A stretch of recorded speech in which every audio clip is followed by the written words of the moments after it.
rääkides teemast, milleks on arvussumma lahutamine, siis pean tunnistama, et mina õpetajana ei jõua alati iga õpilase juurde piisavalt tihti, et vaadata, et kas ta selle mõtte kui sellise on selgeks saanud, et kuidas siin toimetada.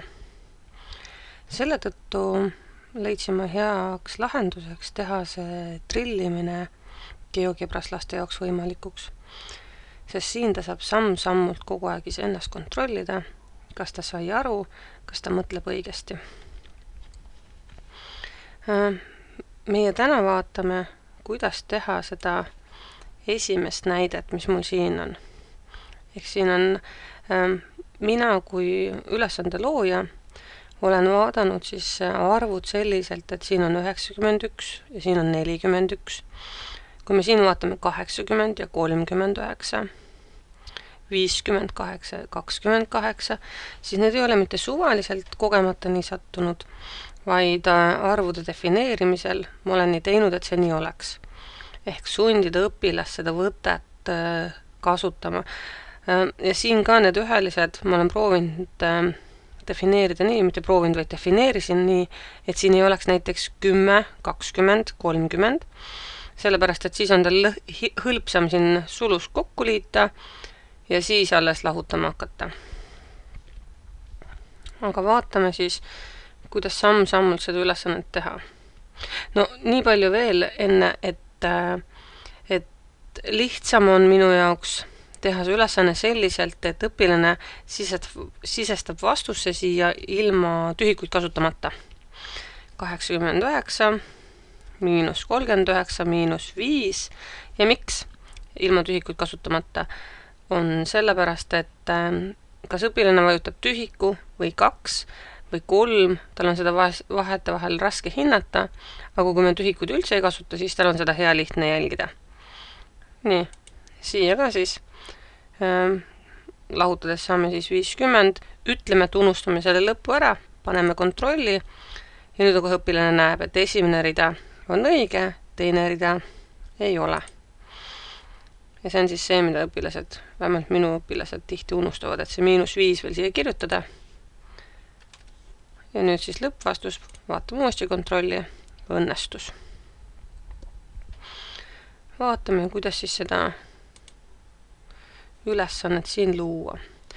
Kui praegu on näha, et graafika vaates on siis teljestik ilusasti näha ja kabijooned, siis me neid ei vaja, võtame need ära. Alustame arvude defineerimist. Esimesena defineerime 3. arvu. Ja seda ainult sellepärast, et me saaksime pärast arve avaldises vasakult paremale lugeda 1., 2., 3. Sellepärast alustan ma 3. arvu defineerimisest. Arv 3 võrdub. Ja ma tahan, et see oleks juhuslik täisarv. Juhuslik täisarv. Ja ütleme, et see on 1-st 19-ni. Vajutame Enter, tekkis juhuslik täisarv. Arv 3. Arv 2 on ka juhuslik täisarv, aga väikse erandiga. Nimelt ma vajutan praegust klaviatuuril noolt ülesse, ma saan arvu 3 definitsiooni ja seda siit hõlpsalt muutes saan defineerida arvu 2. Arvu 2 puhul ma tahan, et ta oleks 1-st 4-ni ja nüüd ma korrutan selle 10-ga.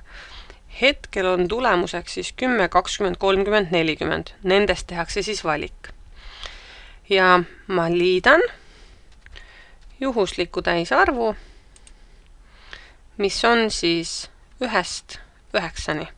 Ehk nüüd ma saan siis 10 pluss 8 näiteks või 20 pluss 7, aga selle tulemusena on nii, et arv 2 ei ole kindlasti mitte 10, 20, 30 ega 40. Ehk tema üheliste number on 1-st 9-ni. Nii, Enter. Ja nüüd 3. arv. ehk hetkel muidugi esimene arv, jah. Võtame siit arv 1 ja võin põhimõtteliselt hetkel isegi kõik maha kustutada, et siis hakkame sammhaaval järjest mõtlema.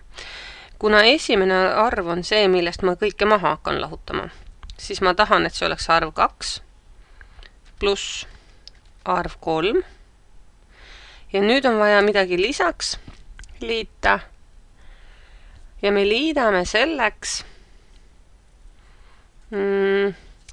juhusliku täisarvu.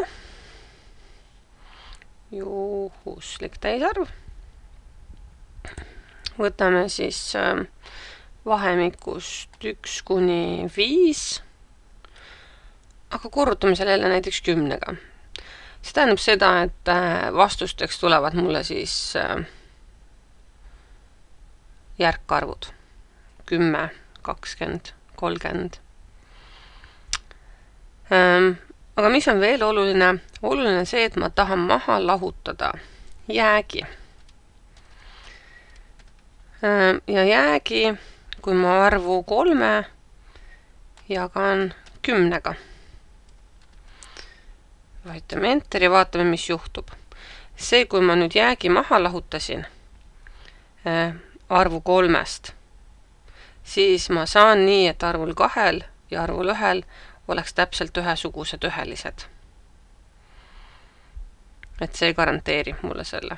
Võib juhtuda vahetevahel ka, et arvul 3 on samasugune üheline, aga see on erandkorras. Nüüd me saame hakata koostama siis seda teksti, kus me õpilasele näitame seda avaldist. Võtame teksti, klõpsame ekraanil. Esimesele reale kirjutame uuri näidet. Enteriga järgmisele reale. Ma teen selle suuremaks, sest et siin kohe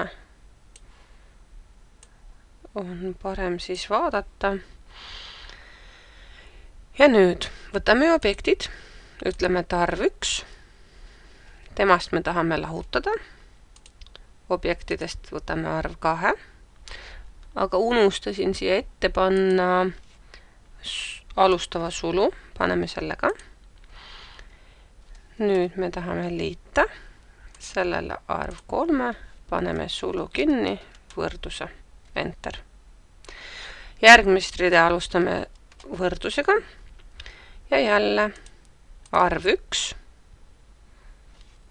miinus, nii, kogemata panin 2 tühikut, kustutame ära, arv 1 miinus arv 2 miinus arv 3, jälle võrdus. Ja kui ma nüüd siin all eelvaate aknas näen, siis mul esimene rida, teine rida ja kõik hakkavad vasakus servast, aga ma tegelikult tahaksin, et arvud oleks kohakuti. Siis ma saan tulla siia ette ja vajutada Enterit. Ja nüüd on minu valida, et kas see uuri näidet jääb nüüd siia vasakule serva või ka siis, mitte Enterit ei vajutanud, tühikut, et tühikuga saan siis liigutada seda paremale. Nii, tuleme järgmisele reale. Siin me tahame nüüd, et arvust 1, arv 2 lahutatakse. Selleks kõigepealt lisame arvu 1, tuleme siia kasti sisse ja kirjutame miinus arv, mitte 2, vaid 3. Ja nüüd ma näen, et ta juba lahutab. Ja? Täiendame.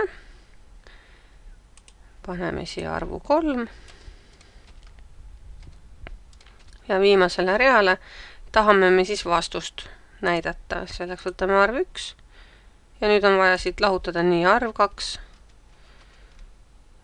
kui ka arv 3. Nii, ütleme okei. Esimene tekst on olemas. See on nüüd see näide. Nüüd, kui ma tahan luua õpilase jaoks siin uute arvudega samasugust asja, siis on 2 võimalust.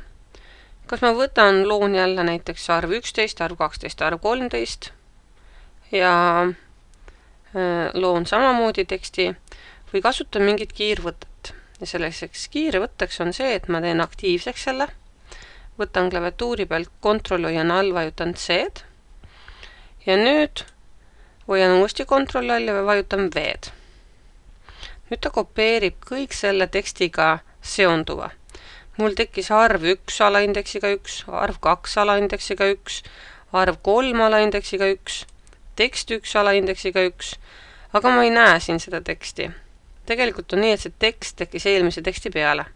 Klõpsame siin teksti peal, võtame lukust lahti, liigutame kõrvale ja mul on näide olemas.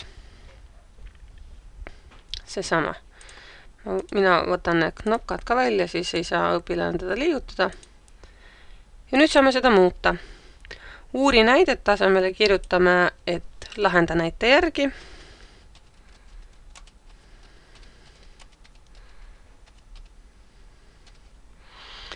Ja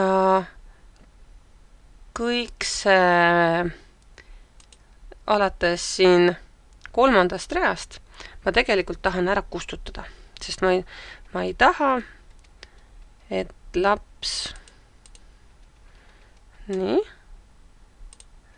näeks ju lahendust, jah? Nüüd tulen jälle siia 2 võrdlusemärgi vahele ja lisan tühikuid. Ma võin spikerdada siit, et kui kaugel umbes siin see võrdlusmärk on, et oleks siin midagi sarnast, jah?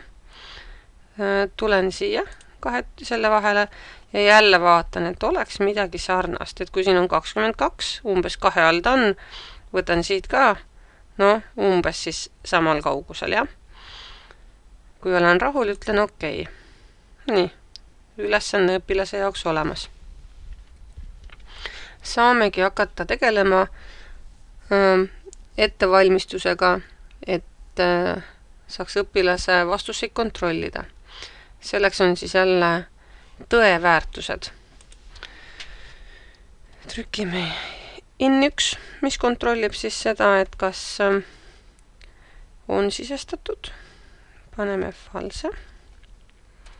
Jälle nool ülesse klaviatuuri pealt ja saame kiiresti in2, jälle nool ülesse, saame kiiresti in3 ja miks neid 3? Sellepärast meil tuleb üks sisend väli siia, teine siia ja 3. siia alla, jah?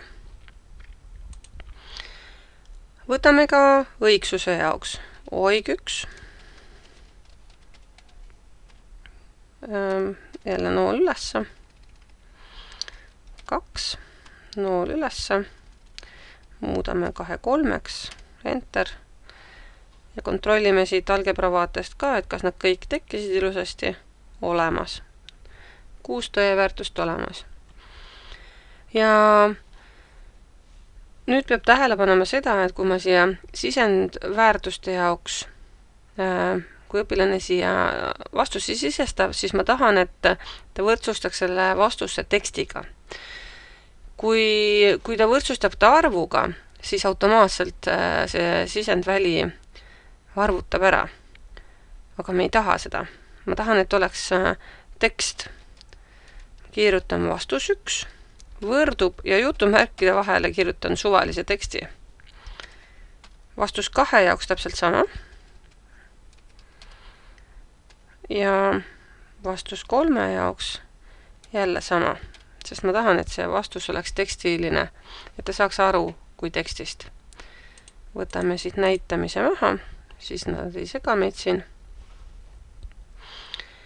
Ja me saame minna siis sisendväljade loomise juurde. Esimene sisendväli tuleb siia. Võtame siit menüüst sisendväli, klõpsame alal. Ma panen siia peale siis see V1, sest ma siis ise nagu hiljem, kui faili vaatan, siis ma seostan teda vastusühega ja lingime ta siis vastusühega. Ehk see, mis sisendvälja kirjutatakse, pannakse vastusühega võrduma. Ma võin tegelikult kõik 3 sisendvälja järjest ära luua. Kirjutades siia V2, võtame vastus 2 linkimiseks ja alla siis veel paneme pealdiseks jälle V3, vastus 3. Nii, 3 sisendvälja olemas. Nüüd, kui ma tahan seda sisendvälja täpsemalt kujundada, võtan ma siit parema hiireklõpsuga omadused. Nii, ma tõstan selle siia poole, siis on võib-olla kohe näha, et mis siin muutuma hakkab. Esimese asjana võtame siit ära, et näitetähist. Nii. Teisena tuleme stiili juurde. Stiilis muudame suurust. Paneme näiteks 8 või 12. Ma tõstan, nii, tundub, et 8 on üsna paras. Siis teeme uuesti aktiivseks. 8 oli paras. Nüüd joondamine. Kas vasakule või paremale või üldse keskele. Siin pigem kas vasakule või siis keskele. Nüüd dünaamilised värvid. Võtame siit lisavõimalused. Punane. Punaseks me tahame, et ta värviks siis, kui in 1 on võrdne meil true'ga. Aga samal ajal oig 1 ehk õigsus on vale. Ja enter sisestamiseks. Seda sama asja me võime kohe kopeerida ka rohelise värvi jaoks, aga lihtsalt selle õigsuse kirjutame õigeks ehk true. Nii. Esimese sisendväljaga toimetused tehtud. Järgmiseks võtame teise sisendvälja. Alustame jälle üldisest. Võtame tähisse maha stiilist. Võib-olla selline 5 ühikut pikk. Võib-olla ka lühem. Siin on nüüd valida, et kas ma jätan selle kirja suureks. Üks võimalus ka, mida ma praegust võin näidata, on see, et ma võtan siit teksti ja väikese asemel võtan näiteks väga väike, see kohe muudab seda kasti suurust. Või samas, loomulikult ma saan ka suuremaks teda panna. Või panen selle sama, et see, mis meil oli siin lihtsalt väike. Et see on selline maitse küsimus, et kuidas tahta. Nii jäime teise sisendvälja juurde, teeme ta uuesti aktiivseks. Stiilist panime 5. Vaatame, kas ta ilusasti mahub siia. No tundub, et mahub. Paigutame ta enam-vähem ära. Jälle aktiivseks. Ja lisavõimalustest jälle punase värvi jaoks ja rohelise värvi jaoks. Ma võin tegelikult siia tulla. Ctrl A märgistab kõik, Ctrl C võtab kopeeri, tulen siia ja Ctrl V-ga kleebin.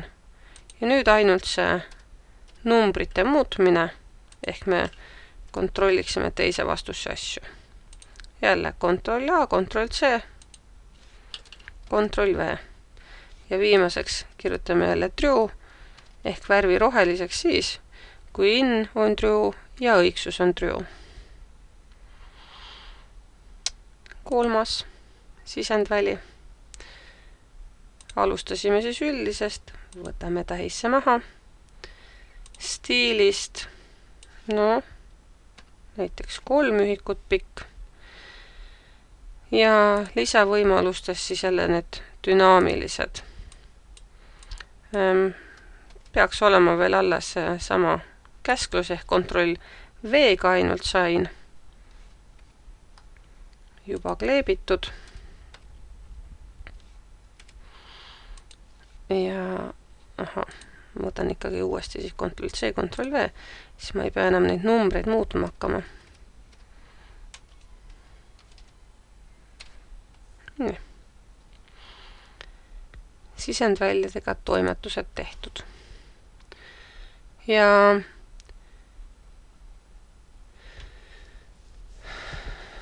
me saame nüüd põhimõtteliselt valmis teha sellised tekstid, mida me siis kontrollil kasutame võrdlemiseks, et kui õpilane kirjutab täpselt nii, siis me hindaksime, et ta on õigesti kirjutanud ja kui ta kirjutab kuidagi teistmoodi, siis on vastus vale. Aga selle jaoks on meil vaja jälle tekste. Ja nüüd me määrame ära, et me kasutame ilma tühikuta teksti. Kuidas seda teha? Võtame siit, või tegelikult me võime alguses tekstid valmis teha ja siis neid muutma hakata. Ehk siis teeme niimoodi vas1, mis on nagu vastusse lühendvorm, võrdub jutumärgid, suvaline tekst. Me kohe muudame selle teksti ära. vas2, suvaline tekst, jutumärgid ja vastus 3 jaoks sama, võrdub jutumärgid, suvaline tekst. Ja nüüd siis muudame. Võttes esimese, teeme parema hirjaklõpsu, omadused ja siit valime teksti. Kustutame nüüd need jotid ära, sest me neid tegelikult ei taha. Ja võtame nüüd objektidest arv 1 alaindeksiga 1. Nii. Ja nüüd ma panen miinusse ja tühikut ei pane, eks ole. Võtan objekti arv 2 alaindeksiga 1 ja jälle miinusse ja objekti ja arv 3 alaindeksiga 1. Kui ma siia vahele tühikut panen miinusse ette ja taha, siis peab ka õpilane tühikuga sisestama. Aga kui ma siia tühikuid ei pane, siis ei pea ka õpilane neid tühikuid panema. Et see on see koht nüüd, kuidas igaüks peab tunnetama, et kuidas ta tahab õpilase jaoks, et kuidas õpilane sisestab.